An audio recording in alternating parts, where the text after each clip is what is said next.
नमस्कार दोस्तों, स्वागत है आपका हमारे YouTube चैनल पर। फिर से उपस्थित है एक नई कहानी के साथ। किसी गांव में एक साधु रहता था जो दिन भर लोगों को उपदेश दिया करता था। उसी गांव में एक नर्तकी थी जो लोगों के सामने नाचकर उनका मन बहलाया करती थी। एक दिन गांव में बाढ़ आ गई और दोनों एक साथ ही मर गए।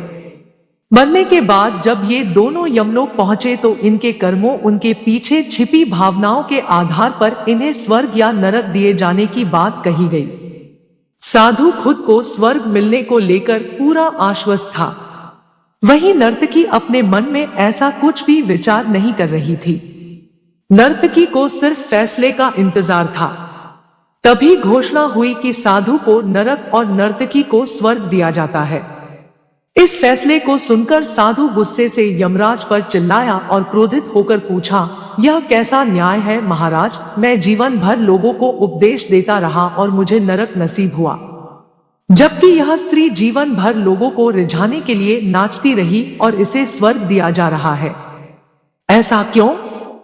यमराज ने शांत भाव से उत्तर दिया, यह नर्तकी अपना पेट भरने के लिए नाचती थी, लेकिन इसके मन में यही भावना थी कि मैं अपनी कला को ईश्वर के चरणों में समर्पित कर रही हूँ। जबकि तुम उपदेश देते हुए भी यह सोचते थे कि काश तुम्हें भी नर्तकी का नाच देखने को मिल जाता। हे साधु, लगता है तुम इस ईश्वर के इस महत्वपूर्ण संदेश को भूल गए कि इंसान के कर्म से अधिक कर्म करने के पीछे की भावनाएं मायने रखती है। आता तुम्हें नरक और नर्तकी को स्वर्ग दिया जाता है। मित्रों, हम कोई भी काम करें, उसे करने के पीछे की नीयत साफ होनी चाहिए, अन्यथा दिखने में भले लगने वाले काम भी हमें पुण्य की जगह पाप का ही भागी बना देंगे।